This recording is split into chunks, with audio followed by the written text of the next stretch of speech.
Assalamualaikum warahmatullahi wabarakatuh. Perkenalkan, nama saya Cindy Antika, mahasiswa Fakultas Humaniora, Program Studi Bahasa dan Sastra Arab UIN Maulana Malik Ibrahim Malang. Di sini saya akan menyampaikan materi PBAK yang dilaksanakan pada tanggal 31 Agustus dan 1 September 2021.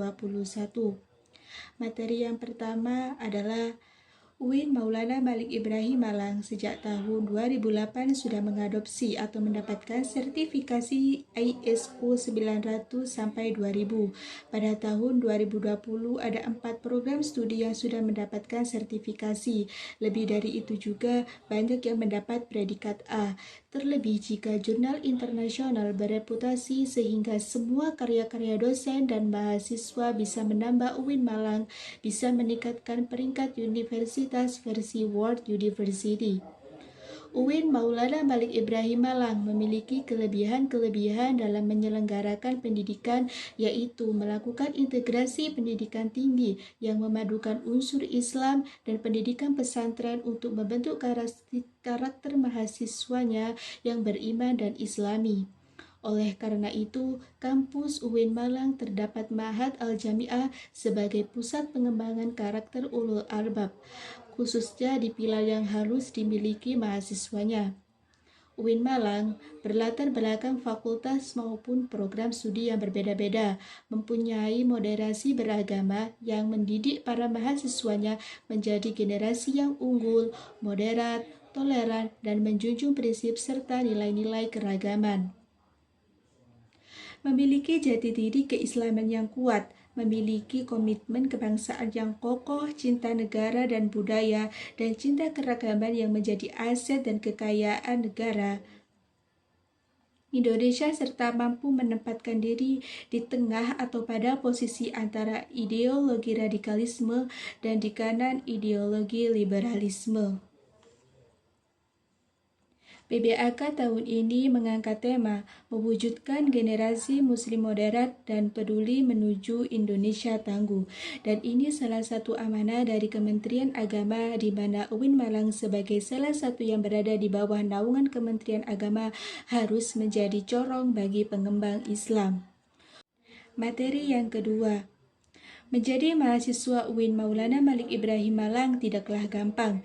Kita sebagai orang yang beruntung menjadi mahasiswa di sini, kita termasuk the best human material. Artinya, manusia-manusia beruntung yang telah terseleksi melalui berbagai macam jalur. Ada jalur SNMPTN, SPAN PTKIN, SBM PTN, dan UM-PTKIN, dan jalur mandiri. Meskipun semester ini kita semua melaksanakan kegiatan dengan daring atau virtual, tetapi tidak menyurutkan semangat kita untuk melakukan perkuliahan dengan baik. Mahasiswa baru harus mengupayakan diri secara mental dalam mengikuti kegiatan-kegiatan perkuliahan di kampus UIN Maulana Malik Ibrahim Malang yang otomatis berbeda dengan kampus perguruan tinggi umum lainnya, termasuk kampus UIN Maulana Malik Ibrahim Malang ini banyak menyediakan berbagai macam fasilitas kegiatan kemahasiswaan, melakukan transformasi gaya belajar dari tingkat SLTP menuju model pola belajar di perguruan tinggi. Oleh karena itu, mahasiswa harus mempunyai kemampuan berpikir ilmiah. Berpikir ilmiah pada hakikatnya adalah berpikir yang selalu dilandasi dengan ilmu pengetahuan, baik ilmu pengetahuan umum maupun ilmu pengetahuan keagamaan yang notabene kampus UIN Maulana Malik Ibrahim Malang adalah kampus keagamaan yang bernaung di bawah Kementerian Agama Republik Indonesia. Inilah yang membedakan dengan kampus-kampus lain bahwa kampus kita semangatnya adalah dipengaruhi oleh niat dan cita-cita menegakkan ajaran Islam, melanjutkan perjuangan Rasulullah Shallallahu Alaihi Wasallam. Di samping berpikir ilmiah, juga harus berpikir positif. Selalu berperilaku positif bukan sekedar pikiran, tapi harus diwujudkan dalam bentuk perilaku yang baik dan bermanfaat bagi lingkungan sekitar. Sebagai mahasiswa itu, indikatornya antara lain tampil dengan gaya khas mahasiswa UIN Maulana Malik Ibrahim Malang yang akan membedakan dengan mahasiswa perguruan tinggi umum lainnya. berpenampilan sopan santun dengan berpakaian sesuai syariat Islam. Ini adalah salah satu ciri kampus UIN Maulana Malik Ibrahim Malang yang dikenal dengan kampus Islam yang melahirkan seseorang menjadi ulama yang beragama dan berilmu sesuai para tokoh-tokoh Islam yang lainnya. Materi yang ketiga, Dewan Eksekutif Mahasiswa Universitas adalah merupakan organisasi intrakampus yang merupakan lembaga eksekutif mahasiswa di lingkungan ataupun di level universitas. DEMA ada beberapa lingkungan, yaitu terdiri dari lingkungan universitas dan lingkungan fakultas. Selain itu, turunannya untuk lembaga eksekutif ada himpunan mahasiswa jurusan atau himpunan mahasiswa prodi.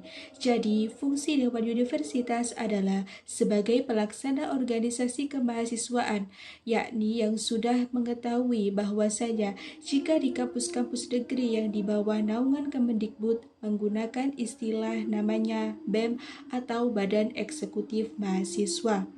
Namun ketika kita di bawah naungan dari Kemenang itu menggunakan nama istilah dengan Dewan Eksekutif Mahasiswa atau DEMA. Karena itu telah diatur juga dalam SK Dirjen 4961 dijelaskan bahwasanya Dewan Eksekutif Mahasiswa Universitas adalah memiliki fungsi sebagai pelaksana program organisasi kemahasiswaan.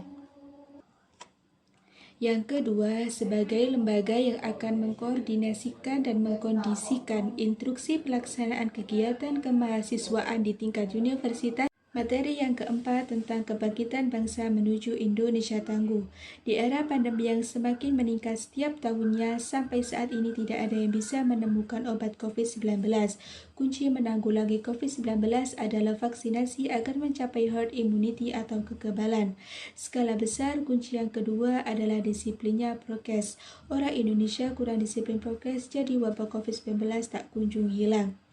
Tingkat pemahaman COVID di Indonesia sangatlah rendah. Banyak orang-orang yang masih melanggar peraturan tentang memakai masker.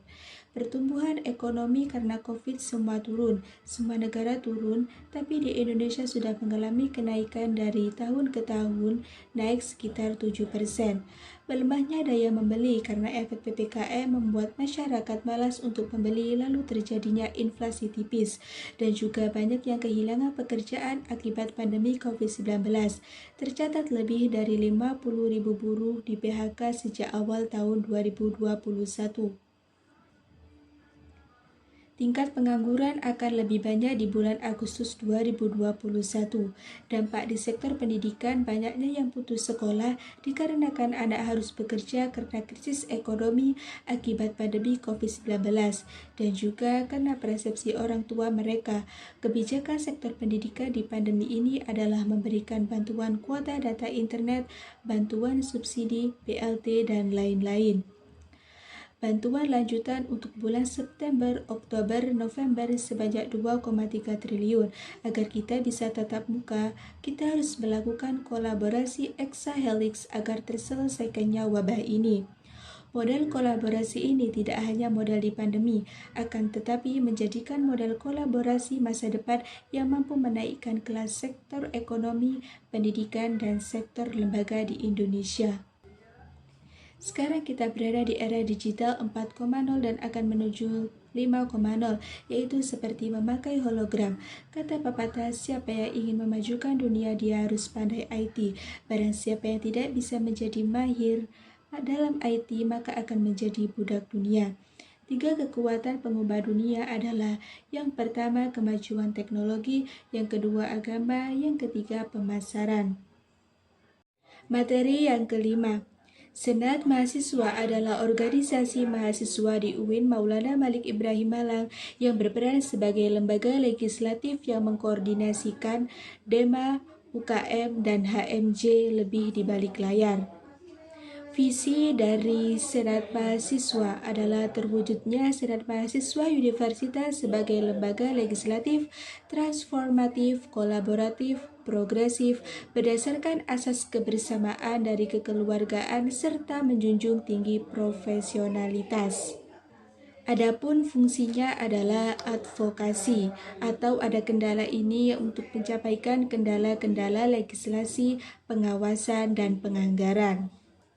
Tugas dari SEMA Universitas adalah satu, mengawasi dan mengontrol DEMA Universitas, memberikan persetujuan kegiatan yang akan dilaksanakan oleh DEMA Universitas, memberikan pengesahan setiap laporan pertanggungjawaban setelah selesai agenda tersebut, memfasilitasikan aspirasi mahasiswa kepada pihak-pihak yang bersangkutan. Wewenang SEMA Universitas membentuk undang-undang yang dibahas dengan Presiden mahasiswa untuk mendapatkan persetujuan bersama, menampung dan mempertimbangkan segala aspirasi mahasiswa, memberikan mandate untuk melaksanakan pemilah, mengawasi pelaksanaan hasil-hasil sidang SEMA Universitas, mengawasi pelaksanaan program kerja dan kebijakan DEMA Universitas, dan turut andil dalam mengkaji permasalahan yang timbul di dalam negara dan tingkat universitas. Menerima dan membahas usulan yang berkaitan dengan bidang tertentu dan mengikut sertakan dalam pembahasan. Yang terakhir, memberi peringatan atau memorandum kepada DEMA Universitas. Adapun Komisi Senat Universitas, yang pertama Ketua Umum, yang kedua Sekretaris Jenderal, yang ketiga Bendahara, yang keempat Ketua Komisi, yang kelima anggota komisi, yang keenam staf ahli. Staf ahli Senat Universitas antara lain tersisir dari 4 komisi. Komisi A, Komisi Advokasi dan Hukum. Komisi B, Komisi Organisasi dan Kemahasiswaan. Komisi C, Administrasi dan Keuangan. Komisi D, Informasi dan Komunikasi. Materi yang terakhir atau materi yang keenam adalah Conceptualizing the Moderation on the Context of Indonesian Islam. Social labeling seperti Islam, liberal, sekuler, pragmatis, modernis, tradisionalis, fundamentalis, ekstremis, dan teroris. Label kontemporer adalah Islam moderat dan Islam Nusantara. Apa itu moderasi dalam Islam? Definisi moderasi adalah secara etimologi, wasatia berarti jalan tengah atau middle path, posisi tengah dan berkeadilan. Secara terminologis, pemahaman praktek keagamaan yang menjunjung tinggi kesetaraan, keberagaman, toleransi dengan berpijak pada prinsip tawazun antara resiko atau logika, serta teks dan konteks. Dasar teologis Al-Quran Surah Al-Baqarah ayat 143 dan beberapa hadis dalam Sahih Bukhari. Legal opinion of the Jewish and Muslim scholar. Kenapa moderasi penting di Indonesia? Karakter Islam sebagai agama rahmatan lil alamin yang menjunjung tinggi keadaan Islam dan harmonitir inter dan antar pemeluk agama. Karakter masyarakat Indonesia yang lekat dengan kesantunan dan harmoni, ideologi bangsa dengan Pancasila dan moto Bhinneka Tunggal Ika. Isu-isu politik yang terkait dengan Timur Tengah dan politik global, baik secara langsung ataupun tidak langsung, dapat memperkeruh pemahaman dan sikap keberagaman masyarakat Indonesia, serta mengganggu agenda moderasi Islam seperti konflik Palestina dengan Israel, aliansi politik Arab dengan Amerika, dan politik nepotisme and hypocrisy. Kita sebagai mahasiswa UIN Maulana Malik Ibrahim Malang memiliki peran sebagai berikut. Yang pertama, mahasiswa harus memerankan diri sebagai agent of change dalam menguatkan dan mendiskriminasikan agenda moderasi. Yang kedua, moderasi harus mengedepankan kepentingan kebangsaan dan keagamaan yang sesuai dengan prinsip moderasi. Yang ketiga, mahasiswa UIN harus cerdas akademi, religius, dan kebinekaan. Sekian materi-materi yang telah saya sampaikan, kurang lebihnya mohon maaf yang sebesar-besarnya. Wassalamualaikum warahmatullahi wabarakatuh.